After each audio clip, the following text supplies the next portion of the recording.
Peace, peace, peace, everybody. Welcome back to the Outlaw Hip Hop Podcast with your host, Outlaw J. We back in the building, man. This is episode 2, man. You know what I'm saying? Yeah, man. This is episode 2, man. I want to welcome everybody back. I appreciate the responses that I got on the last video that I did, man. It's truly a blessing. I mean, just for people to watch, people to tune in, hear my perspectives, what's going on in my world. You know what I'm saying? But today I'm here to talk about young kids falling victim to the system. And that's what we're going to title this episode, man. Young Michael Williams from my neck of the woods. I believe he's from San Ysidro, go to San Ysidro High, playing basketball, like, just bananas. Like, I ain't even gonna cap. This kid looked like my little brother. Like, this kid looks like my little brother. Y'all gonna find out more about my side of the family. I got Mexican family, blood, you know what I'm saying? Mexican and black, you know what I'm saying? But this kid looks just like one of my little brothers, man. But I'm gonna let y'all hear this story real quick, and then I'll come right back with how I feel about this situation, man. Let's get it. Basketball star accused of pointing a gun at a car full of people and pulling the trigger made his first court appearance. CBS 8's Kelly Hessedal is live at the East County Courthouse, where Mikey Williams was just arraigned on several charges. Yeah, and that's right. And because Mikey Williams is out on bail, we expected to see him in person here at the courthouse. However, we only saw his defense attorney. He appeared virtually on Microsoft Teams. So go ahead and take a look inside the courtroom. He's also been advised of his constitutional rights and has signed an acknowledgement thereof. At this time, Mr. Williams wishes to enter not guilty pleas, deny all allegations contained in the amended complaint. And so this is our first look at Williams in a courtroom setting. We're used to seeing him on the basketball court. Baller. Not guilty to 5 counts of assault with a deadly weapon. Skills. You know what I mean? Talent, bro. Straight talent. According to investigators, the charges stem from a fight that broke out March 27th around midnight at Williams' home in Hamul. They say he had asked guests to leave his house. 5 people got into a car, drove away, and shots were fired. Now, the car was hit, but no one was hurt. About 2 weeks later, a search warrant was executed at Williams' home, and he was arrested and charged. Now, his defense attorney says that the allegations are, quote, not an accurate reflection of what happened. He would not go into detail to say what Williams' defense is, if it's a case of mistaken identity or exactly what his version of events is. But he did tell us that Williams does not know the victims. There is no relationship between them. He also told us there was no party at the house during that time. I asked why he appeared virtually rather than in person, and here's what his defense attorney said. There were several concerns that were shared by the prosecution and I about the publicity and also Mr. Williams' safety in this matter. So we reached an agreement for him to appear remotely. The situation is stressful for him, and he's trying as an 18-year-old to process this. And he's doing okay under the current situation. And he says that Williams has been receiving threats on social media. Wow. He is rated the number 26 overall recruit in the class of 2023. I can tell you, according to published reports out of Memphis, University of Memphis coach Penny Hardaway says at this point he still expects to see Williams on the team. Now, his defense attorney would not say where he is right now, if he's in Hamul or if he's somewhere else. He says the team has security and has had it even before the event. The kid got security. March. And if convicted, Williams faces a maximum of 28 years behind bars. We will not be seeing him in person in the courtroom anytime soon. The judge says he does not have to appear until his preliminary hearing, which is scheduled for the end of June. All right, we're going to stop it right there, man. And this is what brings up my topic. You know what I'm saying? Young kids falling victim to the system. First off, I want every young kid that you know, God willing, that you guys see this video and more videos like it from, you know, many podcasters and people that's making content. But I want y'all young kids to understand something. Yo, when this system got you, they got you. You understand what I'm saying? When you fall victim to this system, it is hard to get out of it. And you speaking to somebody that's been behind those chains, behind those bars, standing there talking to a judge, and your life is in their hands, and they gonna do whatever they want to do. Period. No matter how much you cry, no matter how much you plead, yo, when you break the law, start pointing guns at people or shoot somebody or whatever the case is, yo, trust me when I tell you, when they got you, they got you. And you gonna do everything that they tell you to do. Trust me when I tell you that. So, this brings me to my first question. How do kids with gifts end up losing their life to the system when so talented? I mean, this ain't the first time I didn't seen it in my high school career. There's been a lot of kids that I went to school with that were very talented. And, the cats that they kick it with, the people that they're hanging around, you know what I'm saying? They're not like, yo, no, don't do that because you got your future on the line. You understand what I'm saying? Nah. It's a crab in a bucket effect with us. So I'm here to tell y'all young kids right now, like, listen up. Yo, young men, especially young black men, young black women, you know what I mean? And I don't mean to specifically point the finger at my race, but because we know white people have their own problems too. You understand what I'm saying? And I meant to clarify something too in my last video about young white kids get to go home and young black kids don't. There's some white kids that don't get to go home neither. You understand? So I just want to make that very clear. But back to my point. Yo, when this system got you, they got you. Trust me when I tell you that. When they got you, they got you. And you're going to have to fight tooth and nail, do the time, you feel me? Whatever it is you got to do to get your butt up out of there. And it's going to be hard, trust me. When you start dealing with probation officers, when you start having to piss in the cup, you understand what I'm saying? When you have to start reporting every freaking week, trust me, I know. It's very difficult. You feel me? You gotta prove that you out here looking for jobs, or you gotta prove that you have a job, or whatever the case is. Yo, and this is after your sentence or whatever it is that you're doing. You understand what I'm saying? So I just want y'all to, be very aware of who you're kicking it with, who's around you, who is not going to pull you up when you need to be pulled up.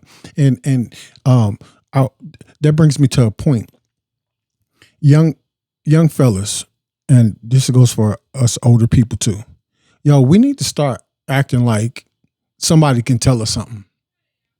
Let's stop acting like can't nobody tell us nothing. Oh, I know it all, blah, blah, blah. No, your friends are the ones that are supposed to tell you when you're doing wrong. And don't take it no type of way other than this person is looking out for me. We got to get back to these simple concepts like that. Like I'm not beyond reproach when I do something wrong. I was just talking to one of my partners that I've known for almost 20 years now. Yo,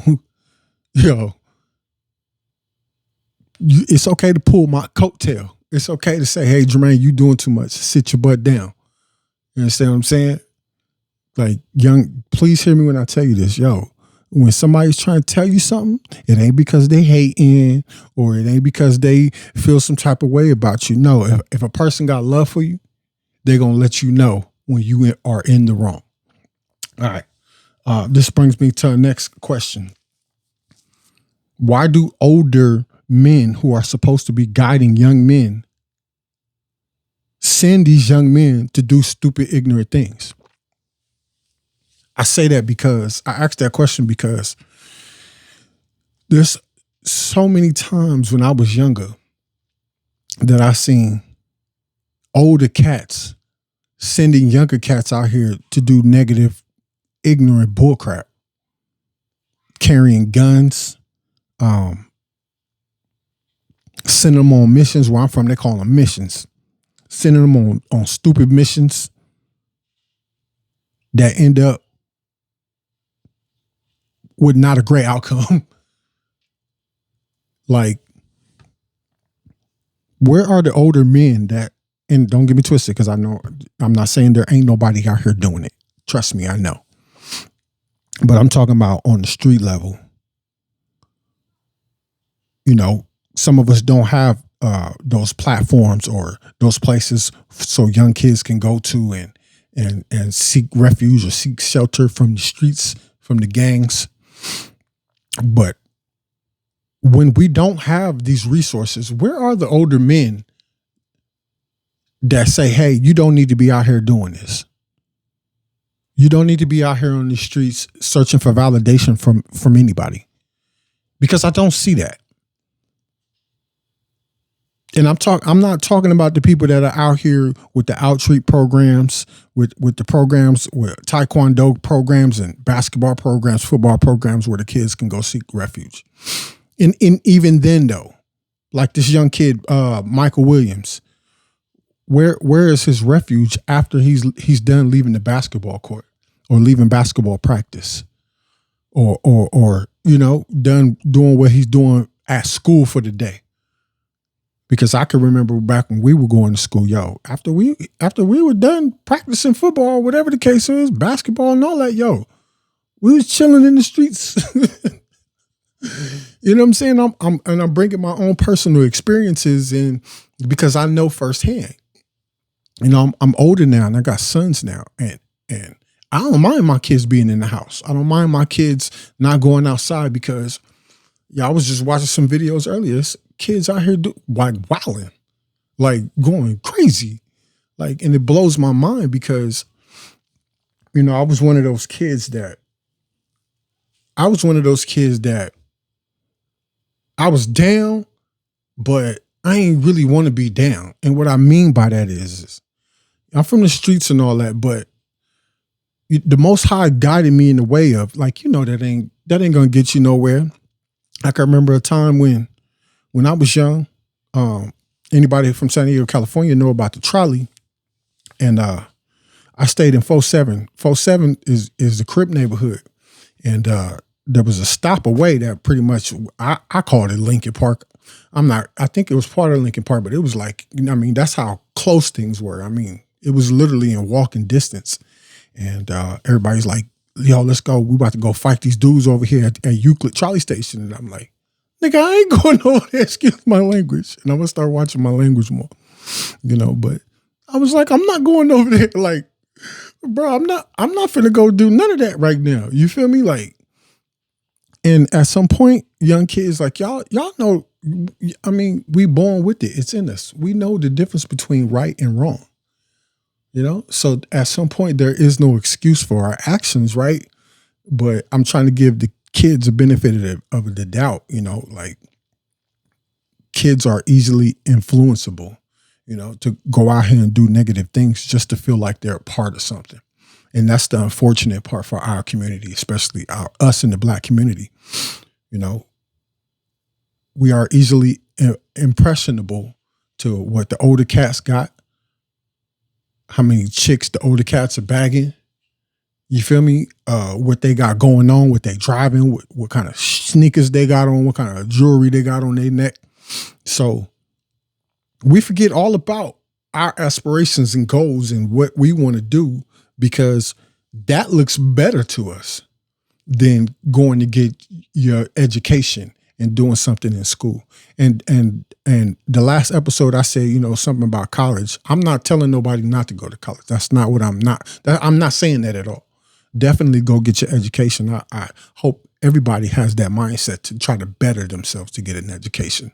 I was just talking about how expensive education is. And, you know, it's very difficult, especially for us in the Black community.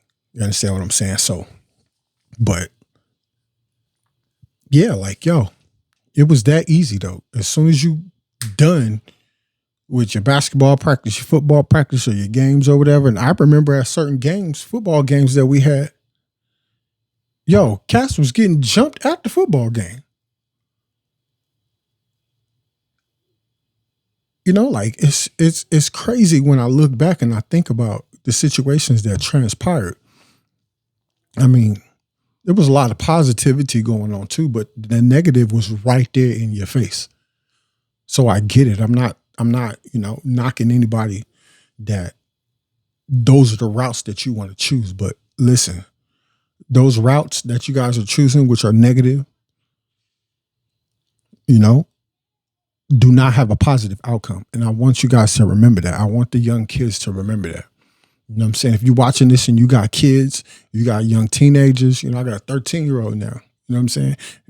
Let them see these type of videos. You know what I mean? Just Google, YouTube a video of a young kid getting sentenced and watch the reaction on that kid who got sentenced's face. And watch how serious it is to lose your life behind one negative action. And this is the reason why I did this video. You know, I at some point I want to try to do some type of work to try to reach the kids, because I got kids.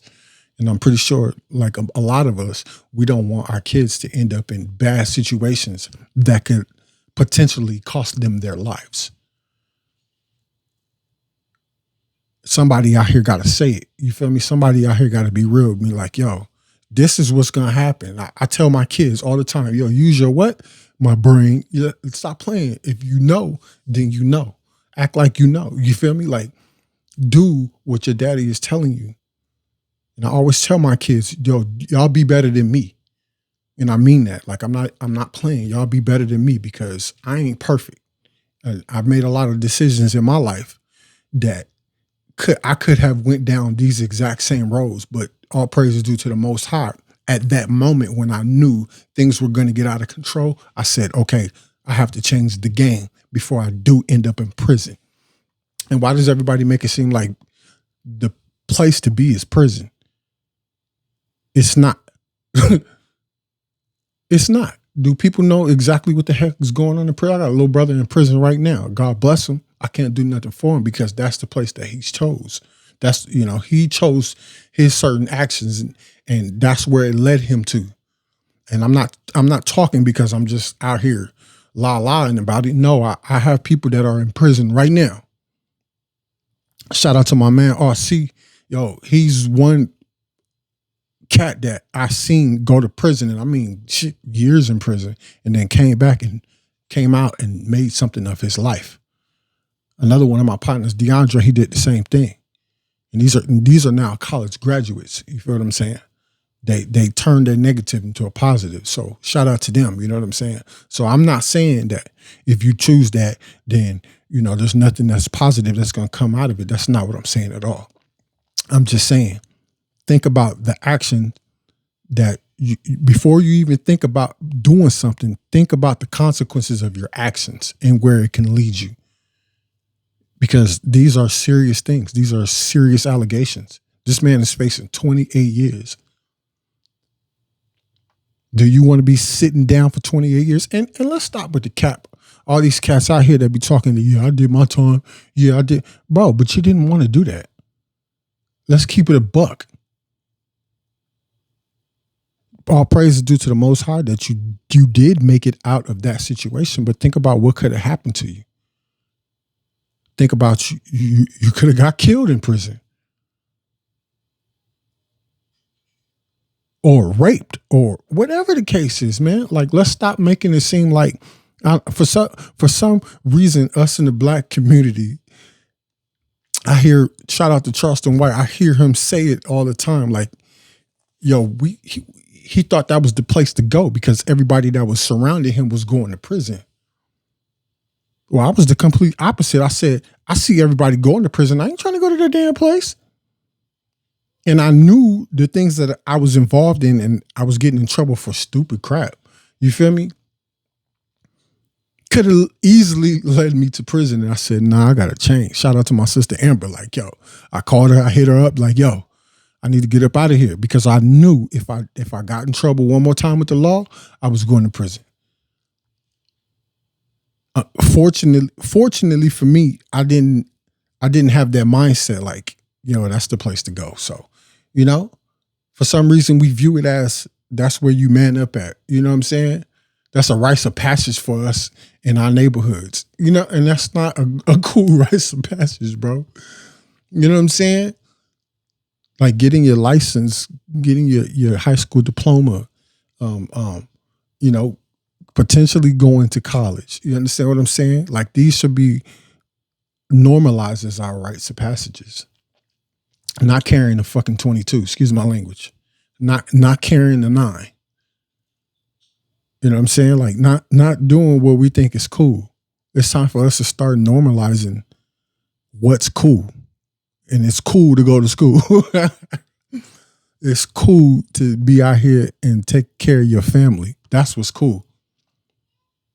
It's cool to get your butt up every day, no matter how you get your meat, no matter how you get your grind on.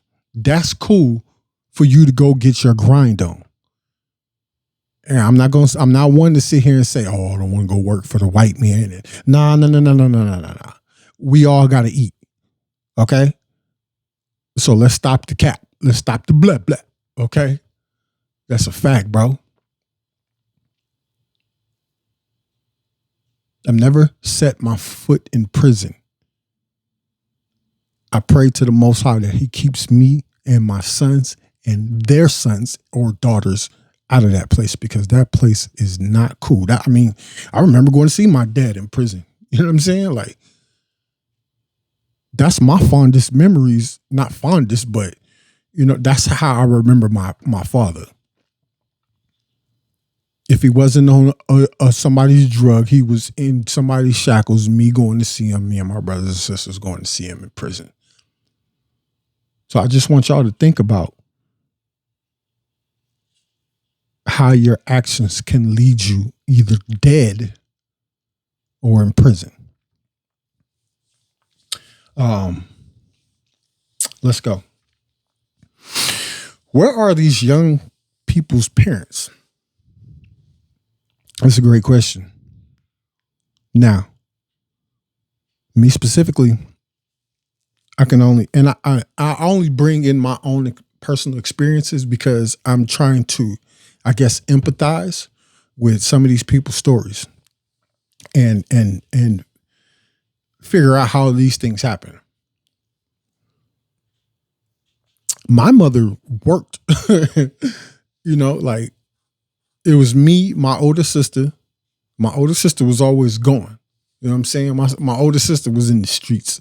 So then I had a younger brother and a younger sister with me. Then I had another younger sister. She didn't live with us, but she would come to visit us from time to time. And I'm talking about my immediate family, because I got a ton of family that, just through situations, they kind of brought me in, and now that they view me as their younger brother. But it was me, my sister, my youngest, my baby sister, and my baby brother on my mom's side. So my mom, I want to say when we first moved, I call them the projects, you know what I'm saying? Because, a lot of people don't think that San Diego is crazy the way it is, but it is. Trust me, it's beautiful than the mug. Don't get that twisted though. But when we moved to the projects, I want to say my mom had a day job, and then when she got her certification for, I think it was CNA or something like that, then she started working nights. Yo, we was thugging. Like, we was same thing like this man right here. Like, I don't know, excuse me, his I don't know all the details surrounding exactly what happened, but if it was anything like mine, it was easy to throw a party and have people over. And then when you invite people over, they invite people over. And you don't know who got a strap on them. You don't know who got the weed on them. You don't know these things. You're oblivious to it all. So you just drinking and smoking and having a good time, or thinking you're having a good time, until situations like this occur. Now cats is, not wanting to leave. Now cats don't want to, whatever the situation is, and now you feel like you got to pull out a gun and point it at somebody and shoot. Fortunately for me, this never happened. Hold on. Go play, Mama. Okay, baby, daddy's almost done, okay? Excuse me, my son. I told you I'm going to have my kids. You feel me? They just like, Daddy, what you doing? You know what I'm saying? Like, but it's all good. I love my sons. All praises due to the Most High for my kids. But, back to what I was saying, like, So it was very easy for negative things to happen just like that. And I thank God that things never, went left when we were 17, 16 years old. Because like I said, my mom was not at the house. She was there during the day, sleep sometimes. At nighttime, she worked. Then when she got her rest, she would get up and go to her NA meetings. She would be out, having little NA parties with her clean friends. You feel me? Then she was in her relationship, so that even took more time away from her being around. But like I said, my sister was like, let me see, when I was like 16, my sister was 17, 18, 19 years old. You feel me? My little brother is like 11. My little sister is 10. So like me and my sister is pretty much running the house. But like I said, my sister was never there. You feel me? She was like 18, 19 years old. She had her child and then she was with her husband. You feel me? So she was gone. If she wasn't partying or going to TJ or doing their thing, it was just me. Then at the time who my mother was messing with, their family became my older brothers and sisters. So they was around too. So now I got, then there's people that are within the I call them the projects, the apartment complex that, you grow up with. So it's a gang of people around. So things can easily happen, but you got, what I'm saying? My older brother, he's not my blood brother, but he's been the one that's been, kind of like guiding me through the years too. He was a Marine. He had just got out the Marine Corps. So that was my, sense of protection at some point too. Then, like I said, my older partner, RC, he was there too. He just got out of doing like 8 years in YO or some shit like that. You feel me? So, what I'm saying? Like I had cats around me for the protection just in case I needed it. You know what I'm saying? Then my sister's boyfriend, when he was around, or husband now, when he was around, he was in the Marine Corps too. So, I had training around me. They would train me in certain ways. If this happens, this is what you do, or what I'm saying? So it was kind of crazy. Like I'm not gonna lie, but we was throwing wild parties. I'm talking, we was in there all night long. You feel me? Tell everybody know my mama get home about 7:30, 8 o'clock in the morning. You feel me? So Fridays nights, Saturday nights, it was popping. So I'm just, I'm giving y'all a glimpse of my world, of what was going on and how I grew up. I was a child raising children, trying to have fun. You know what I'm saying? And these are a lot of these things are still things that I'm processing in my brain, and that I'm like, I don't want my kids to grow up like that. I pray to the Most High that my kids don't have to grow up in a world where it's just them and their homeboys. You feel me? Smoking weed all day, thinking that shit's cool, and it's not, yo. I'm not knocking herb, you feel me? But I'm just saying, like, better yourself. Do something to better yourself. Yeah, so what happens, that brings me to my next question. What happens when the system finally does have you? I touched on it a little bit earlier. Seriously. So now you got to, you feel me? Now okay, so let's break this down. So you got your preliminary hearing, right? They're figuring out what's going on, bringing up all the charges on you. What if you're guilty on some of these charges? What's next after that?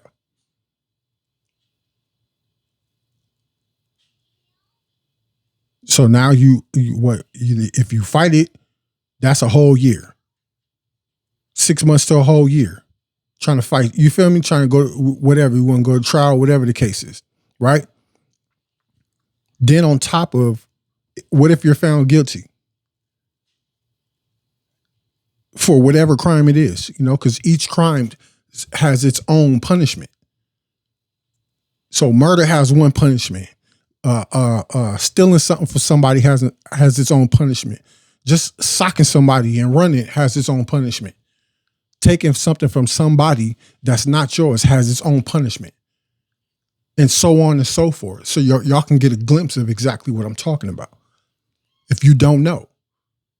Because These are things that we're not aware of when we think we're doing something just to make it look like we're cool in somebody else's eyes or whatever. Well, you trying to make sure that you look cool in so-and-so's eyes could cost you your damn life. And I want y'all to be like really aware of that. Can cost you your life. You understand?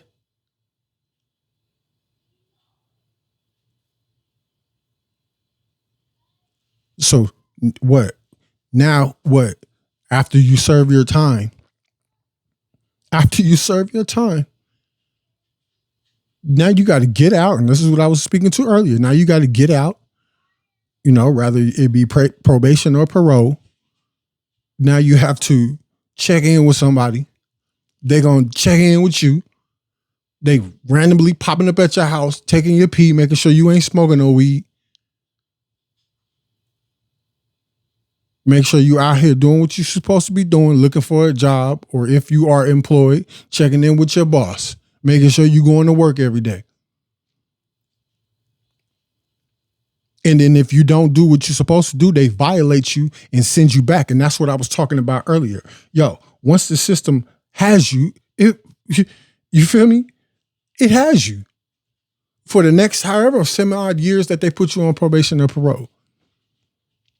I just heard a story, something like they trying to put somebody on probation for 30 years. Like, are you kidding me? 30 years? Yeah, you gonna violate. Are you kidding me? You can't leave the country. If you want to leave the state, you have to get permission. Like you a child.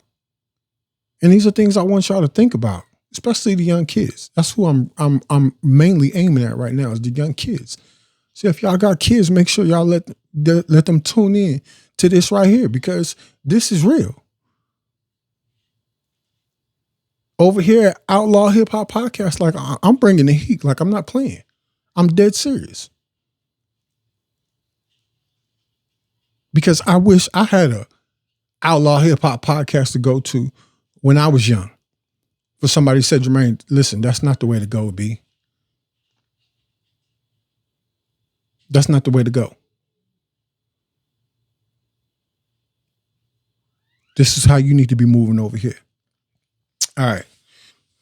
And my last thing that I want to talk about is, you are the company you keep. Birds of a feather flock together.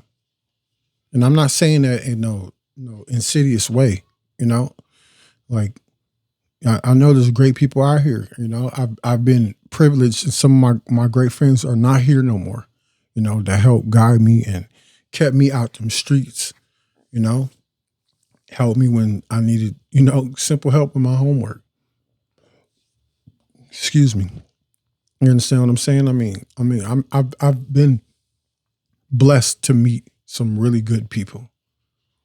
And I thank the Most High for that. And I thank them for their energy and their time for just like, even when, y'all thought I was hard-headed and I wasn't listening, I hear one of my good partners, Carolina, tell me that all the time. Like, damn, Jay, I didn't think you was listening. Yeah, I was listening, but, and this is what I tell the mother of my children. I listen. It just takes me a while to process. I'm a bull. I'm a Taurus. And I'm not trying to say like I'm stubborn all the time, but it just takes me a while to process the information so I can understand it thoroughly. Because when I don't understand something thoroughly, I just blow it off like, okay, all right, I think I need to revisit that later. But right now, you know what I'm saying? I got something going on, but no, seriously, you are the company you keep though. If you hanging around people that does not have your best interests, I take that back. If you hanging around people that they don't have their own best interests in their minds or in their heart, they damn for sure don't have yours in their mind or their heart. So if you got skills at ball or drawing or computer technology or whatever the case is, if you got skills in that, go for that, because these streets is not the answer. These streets are undefeated. They don't love nobody. And I hope y'all understand that, man. And I mean that from the bottom of my heart, man. These streets don't love nobody. You understand? These cats be around here talking about loyalty and all this shit. Listen, it's about what you need to do. Of course, loyalty is, I'm not saying that it don't matter. Of course it matters. But be loyal to the ones that are going to be loyal to you. Okay? Because as soon as you get behind them bars, as soon as you trying to make these phone calls, yo, let me tell you, y'all young cat, something. It's going to be some other cat out here trying to pipe your chick down. Ain't nobody going to put no money in your books. Ain't nobody going to make sure you got some commissary. Ain't nobody going to make sure you got a cell phone in this joint, because cats is running around with cell phones now. I don't know how the hell that happened.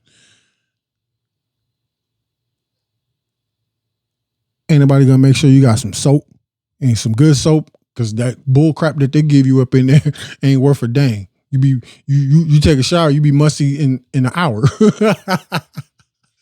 You understand? Yeah, you talking to somebody that you looking at somebody that's been there, done that. So please take heed to when the OGs like myself, and that's crazy that I'm saying that now because I didn't think I'd make it this far, but when the OGs, and I'm talking about the good OGs, I'm not talking about these dudes that's out here sending y'all on bunk ass missions.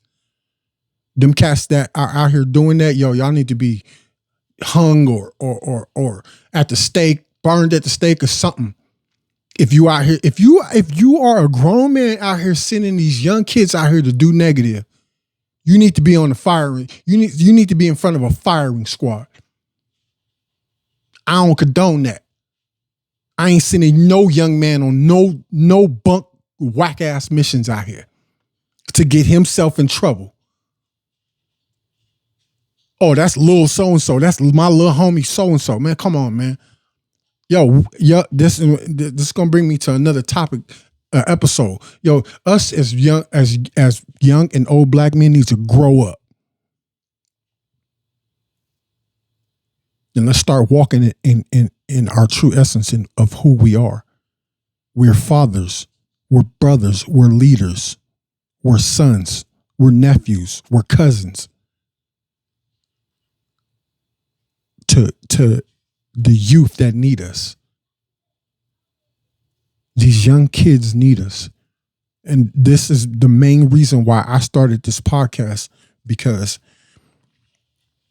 yo, I didn't have this. I didn't have where somebody can just go click a button and watch somebody tell the truth. And I mean with not sugarcoated. The straight truth, man. Us as black men, we need to get our shit together. Excuse my language. I know I keep saying I'm going to stop cussing, but this is how passionate I am about this. And this is how serious I am about this. Because I have kids, and I want, if somebody see my kid out here doing negative, I want somebody, and I'm not there, or I'm at work or out here trying to handle some business, I want somebody to pull my son's coattail. And that's another thing. You know, black people, we need to get back to the communities that we had back in the day, when you seen somebody seeing you out here doing negative, and so-and-so down the block seen you doing something, and she whooped your ass and sent you up the block. Now, I'm not saying hit nobody's child. I'm just saying, yo, go say something. What happened to our community, our foundational sense of community, our sense of pride that we had for each other? I see something in that kid. I don't want you over here doing something negative. I'm about to go tell your mama. Oh, don't touch my kid. Oh, don't touch my kid. Oh, don't tell my kid nothing. Really? Because your kid is about to blow off his finger over here playing with firecrackers, and you don't want me to tell him nothing? Then when something happened to you, why y'all didn't listen? It's too late to cry wolf after the fact. And that's exactly what we're talking about right now. It's too late to cry wolf after the fact of somebody doing something. So somebody needs to start speaking up, saying something, and making sure that these young kids are out here doing what they need to do. making sure they have some positive role models in their life and some guidance, letting them know like, yo, this is not okay for you to be doing. This crowd is not good for you. If you trying to strive for better for yourself and your family, that crowd over there is not the crowd you need to be around. And that's just a fact, man. I'm going to keep this one short and sweet tonight. I love all y'all to life, man. Peace to the gods, peace to the ancestors. And I want to dedicate this second episode to my mother, who is a strong Black woman. I seen my mom go through so much, man. And I want her to understand that because we always don't see the eye to eye does not mean I don't see her. And I don't understand her story. You know, Pac said it, you know, and I'm speaking of when I was younger than my age now. When my mom was around my age, your mama was just a little girl. And I understand it. Now, I understand your pain, Mom. I understand your frustration, especially with my father. I can't, you know, I can't take none of it back for him. You know what I'm saying? But I can definitely say I know you deserve better, Mom. I appreciate you and I love you. Keep doing what you do. Keep striving for excellence. You're a grandmother. You're a great grandmother now. Like, that's crazy. Shout out to my niece TT, who just turned, I think, 21. Just had her baby. You know what I'm saying? But I love you, Mom. We might not always see eye to eye. We might not always agree. You know, we might, you know what I'm saying? Me and my mom's just like oil and vinegar, B. Trust me, you feel me? I love my mom, so I don't want nobody to get that twisted. You know what I'm saying? Me and my mom, we got a cool relationship because, yo, people be hearing me talking, I be cussing it. You know what I'm saying? But my mom she always know I don't mean no disrespect in the way I talk. I'm just very passionate, and she allows me to be that as I do her. But we don't always get along, you know what I'm saying? So shout out to my mom. Keep doing what you do. Keep holding your head high. And blessings to you. Yeah, man, this the excuse me. This the Outlaw Hip Hop Podcast, man. You know what I'm saying? This is what this is over here, man. So shout out to everybody. This is peace and love, man. Once again, it's Outlaw J. You know what I'm saying? Yeah, I put outlaw because I'm an outlaw of society. You know what I'm saying? Like, I don't, you know, if I could say divergent, I would say divergent. You know what I'm saying? Like, I'm everything. You know what I'm saying? I'm not just one thing. You know what I'm saying? And y'all gonna see that more. I'm gonna start showing my talents. I'm gonna start bringing some of my songs out, some of my music out. You know what I'm saying? I'm gonna just start showing y'all who I am because, y'all, I'm bringing me, man. There ain't nothing perfect about me. You know what I'm saying? I'm not out here acting like I'm perfect. I'm not striving to be something that I'm not. This is who I am. This is my chronicles. These are my stories, and I'm sticking to it. Shout out to the Black Dot, man. You know what I'm saying? Shout out to Urban X family. You know what I'm talking about? If you don't know what I'm talking about, go to YouTube, type in Urban X, man, and they got some dope things that they doing over there, man. And I've been following Black Dot for years. You know what I'm saying? He's one of my elders. I call him Uncle Black Dot. You know what I'm saying? Professor Griff, shout out to Griff. You know what I'm saying? Like these are my elders because I don't have any positive role models in my life. You know what I'm saying? My father's out in these streets. My uncle is the only uncle I got is I don't even know where he's at. You know what I'm saying? My grandfather is gone. He was my counsel, like I said on the last show. So, you know, these are the places that I turn to. You know what I'm saying?